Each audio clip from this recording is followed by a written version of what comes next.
காலையில் எழுந்தோன்னா சில்லுன்னு அந்த மாதிரி தண்ணியில் குளிக்காமல் வெதுவெதுப்பான தண்ணியில் குளிக்கிறது. செவ்வாழைன்னு சொல்லுவோம், அந்த வாழைப்பழத்தில் செவ்வாழை எடுக்கக்கூடாது, மாம்பழம் பலாப்பழம் எடுக்கக்கூடாது. எப்போவுமே அவங்களுக்கு குளிர் கொஞ்சம் ஒத்துக்காது. அதனால் படுக்கும்போதும் நல்லா பெட்ஷீட்டெல்லாம் போத்திட்டு அந்த குளிர் தாக்க அளவு பார்த்துக்கணும். முடக்கத்தாங்கீரை இந்த பிரச்சனையை தீர்க்கக்கூடிய ஒரு நல்ல அருமையான கீரைன்னு சொல்லலாம். பெயின் ஒரு பக்கம், எந்த மூமெண்ட்டும் பண்ண முடியாது, முடக்கி போட்டுரும். அதை தாண்டி விரல் இந்த ஃபிங்கர்ஸ் எல்லாமே டீஃபார்ம் ஆகும். இதில் நம்ம கவனிக்க என்னென்னா, இதை ஈஸியாக தடுத்துடலாம் ஆரம்பத்திலே கண்டறிஞ்சா. லைஃப் டெவலப் பண்ண நான் வந்து காரே ஓட்டுறேன். நல்லா சந்தோஷமா இருக்கு. வணக்கம், நான் உங்கள் சித்த மருத்துவர் மெல்வின். சொரியாசிஸை பற்றி நம்ம நிறைய வீடியோவில் விளக்கமாக சொல்லியிருக்கிறோம். இன்றைக்கி நம்ம சொரியாட்டிக் ஆர்த்ரைட்டிஸ் பற்றி பேசலாம். சொரியாசிஸ் பேஷண்ட்ஸ் 100 பேர் இருந்தாங்கன்னா அவங்களில் 30 பேருக்கு இந்த சொரியாட்டிக் ஆர்த்ரைட்டிஸ் வரலாம் அப்படிங்கிறது ஒரு ஆய்வு கட்டுரை பப்ளிஷ் பண்ணியிருக்கிறாங்க. இதில் என்ன விஷயம் அப்படின்னா, சொரியாசிஸ் கூட சிலருக்கு இச்சிங் இருக்கும், பேச்சஸ் இருக்கும், வெளியே உள்ள ஃபிசிக்கல் அப்பியரன்ஸில் மாறும். ஆனால் இந்த சொரியாட்டிக் ஆர்த்ரைட்டிஸ் பேஷண்ட்ஸை நீங்கள் பார்த்தீங்க அப்படின்னா நிறைய வேதனையாகும். ஏன்னா பெயின் ஒரு பக்கம், எந்த மூமெண்ட்டும் பண்ண முடியாது, முடக்கி போட்டுரும். அதை தாண்டி விரல் இந்த ஃபிங்கர்ஸ் எல்லாமே டீஃபார்ம் ஆகும். இதில் மியூட்டலின்ஸ்னு சொல்லுவோம். அது என்னென்னா ஷேப் மாறி மாறி அவங்களால அசைக்க முடியாத அளவுக்கு கொண்டு விட்டுரும். ரொம்ப வேதனை தரக்கூடிய ஒரு விஷயம். இதில் நம்ம கவனிக்க என்னென்னா, இதை ஈஸியாக தடுத்துடலாம் ஆரம்பத்திலே கண்டறிஞ்சா. நிறைய பேர் என்னென்னா, சொரியாசிஸ் இருந்தால் அதை ஒரு பெரிய விஷயமாக கண்டுக்காமல் அவங்க பாட்டுக்கு சில டேப்லெட் எடுப்பாங்க, ஆயின்மெண்ட் போடுவாங்க, அந்த மாதிரி போய்கிட்டே இருப்பாங்க, இது ஒன்றும் பண்ணாது அப்படின்னு. ஆனால் நம்ம முக்கியமாக கவனிக்க வேண்டியது என்னென்னா, சொரியாசிஸ் எப்போ இருந்தாலும் நகத்தில் அந்த இன்ஃப்ளமேஷன் ஸ்டார்ட் ஆனாலோ, இல்லை அந்த நகத்துக்கும் இந்த விரலுக்கும் அந்த சதைக்கும் இடையில கேப் வரும், இந்த மாதிரி ஆரம்பித்தாலோ, ஜாயின்ட் பெயின் மேஜராக உள்ள ஆர்த்ரைட்டிஸ் வேறு. இது என்னென்னா மைனர் ஜாயின்ட்ஸ் எல்லாம் பிடிக்கும். கிட்டத்தட்ட ருமட்டாய்டு ஆர்த்ரைட்டிஸ் என்னென்ன காம்ப்ளிகேஷன் கொடுக்குமோ அதையெல்லாம் காட்டும். குறிப்பாக ஃபீமேலாக இருந்தாங்க அப்படின்னா நமக்கு ஃபிங்கர்ஸாக காட்டும். ஜென்ஸாக இருந்தாங்கன்னா பேக் பெயின் சிவியராக இருக்கும், கழுத்து வலி இருக்கும், அதே நேரத்தில் குதிகால் வலி இந்த மாதிரியெல்லாம் ஸ்டார்ட் ஆகிட்டே இருக்கும். இந்த மாதிரி மைனர் ஜாயின்ஸில் வலி வரும்போது, சொரியாசிஸ் இருக்கும்போது அது ஆரம்பத்திலே கரெக்டாக ட்ரீட் பண்ணிட்டோம் அப்படின்னா நமக்கு இந்த கை கால்லாம் அந்த மைனர் ஜாயின்ஸு அப்நார்மல் ஆகிறது, டிஃபார்ம் ஆகிறது எல்லாம் நம்ம கண்டிப்பாக தவிர்க்க முடியும். இதை அலட்சியப்படுத்தக்கூடாது.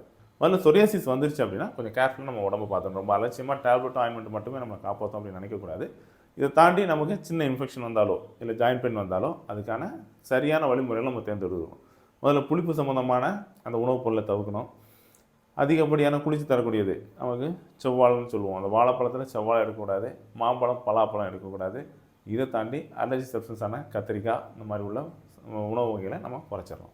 முடக்கத்தாங்கீரை இந்த பிரச்சனையை தீர்க்கக்கூடிய ஒரு நல்ல அருமையான கீரைன்னு சொல்லலாம். வாரத்துக்கு 2 நாளாவது இந்த முடக்கத்தான கீரை சூப்பாவோ இல்லை சமையலையும் சேர்த்துட்டு வந்தீங்க அப்படின்னா இந்த பிரச்சனை நல்ல ஒரு தீர்வு கொடுக்கும். அடுத்ததான் நமக்கு இன்ஃப்ளமேஷன் ஸ்டார்ட் ஆகும்போதே கிட்டத்தட்ட ருமட்டாய்டுக்குள்ளே அதே சிம்டம்ஸ் தான் இது காட்டும். மைனர் ஜாயின்ஸில் பெயின், முதுகு வலி, இடுப்பு வலி, கை காலில் நம்ம அசைக்க முடியாது, காலையில் ரொம்ப ஸ்டிஃப்னஸ்ஸு, இந்த மாதிரி உள்ள பிரச்சனைகளை அது காட்டும்.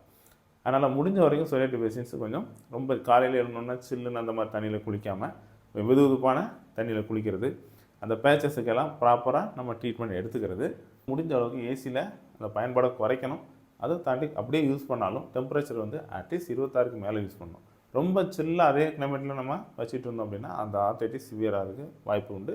எப்போவுமே அவங்களுக்கு குளிர் கொஞ்சம் ஒத்துக்காது. அதனால் படுக்கும்போதும் நல்லா பெட்ஷீட்டெல்லாம் போத்திட்டு அந்த குளிர் தாக்க அளவு பார்த்துக்கணும். அதே நேரத்தில் கண்டிஷன் ஓசாமல் ப்ராப்பராக ஒரு சித்த மருத்துவர் அணுகினீங்கனாலே அவங்க அதுக்கான இன்ஃப்ளமேஷன் உள்ள மருந்து எல்லாமே கொடுப்பாங்க. ஸோ அந்த மாதிரி ஆரம்பத்திலே அதை கவனமாக கவனிச்சிட்டோம் அப்படின்னா இந்த மாதிரி உள்ள டிஃபார்மிட்டியை நம்ம கண்டிப்பாக தவிர்க்க முடியும். ஒன்ஸ் டிஃபார்ம் ஆகிடுச்சு அப்படின்னா நம்ம சொரியாசிஸ் எல்லாமே தீர்க்கலாம், அந்த வலியெல்லாம் தீர்க்கலாம்.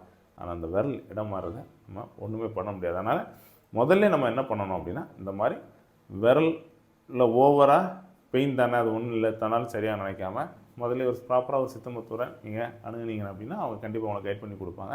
சொரியாசிஸே ஒரு ஆட்டோமிக் டிஸார்டர் அப்படிங்கிறது நமக்கு எல்லாருக்குமே தெரியும். அந்த வகையில் சொரியாட்டிக் ஆர்த்ரைட்டிஸும் இந்த ஆட்டோமிக் டிஸார்டர் இருக்கும்போது இதே மாதிரி தான் ஃபார்ம் ஆகும். நம்ம ருமட்டாய்டு எப்படி இருக்கோ அதே மாதிரி தான் கொஞ்சம் கொஞ்சமாக நம்ம உடம்புல அந்த இம்யூனிட்டி ஓவராகி இன்ஃப்ளமேஷன் அதிகரிச்சுட்டே இருக்கும். இது பெரும்பாலும் மைனர் ஜாயின்ஸை தான் குறி வைக்கும். அதனால் விரலில் நம்மளோட ஃபெலாஞ்சஸ்ன்னு சொல்லக்கூடிய அந்த போன்ஸ் எல்லாமே கொஞ்சம் கொஞ்சமாக அதோட தன்மையை இழந்து அந்த ஷேப்பை மாறி ஸ்டிஃப்னஸ் ஃபார்ம் ஆகி அந்த மூவ்மெண்ட்டே அரெஸ்ட் ஆகும். அதனால் எப்போவுமே தெரிஞ்சுக்கிங்க, ஆட்டோமிக் டிஸார்டருக்கு சிறந்த மருத்துவம் அப்படின்னாலே சித்த மருத்துவம் தான். ஸோ நம்ம இம்யூனிட்டியை சப்ரஸ் பண்ணாமல் அதை நல்ல முறையில் அதை சரி பண்ணக்கூடிய மருந்துகளை கொடுக்கும்போது இந்த ஆர்த்ரைட்டிஸ் உடனடியாக ரிலீவ் ஆகும். இந்த மாதிரி டிஃபார்மாக இது கண்டிப்பாக தடுக்கும். அதனால் நீங்கள் அப்னார்மாலிட்டி போகிறதுக்கு முன்னாடியே இந்த விளைவை தடுத்துட்டீங்க அப்படின்னா கண்டிப்பாக சோரியாட்டிக் ஆர்த்ரைட்டிஸில் இந்த மாதிரி பிரச்சனை வராமல் நம்ம காப்பாற்ற முடியும். இது சம்மந்தம் உங்களுக்கு ஏதாவது ஆலோசனை தேவைப்படுது அப்படின்னா தாராளமாக டைம் சித்த மருத்துவமனையை அணுகலாம்.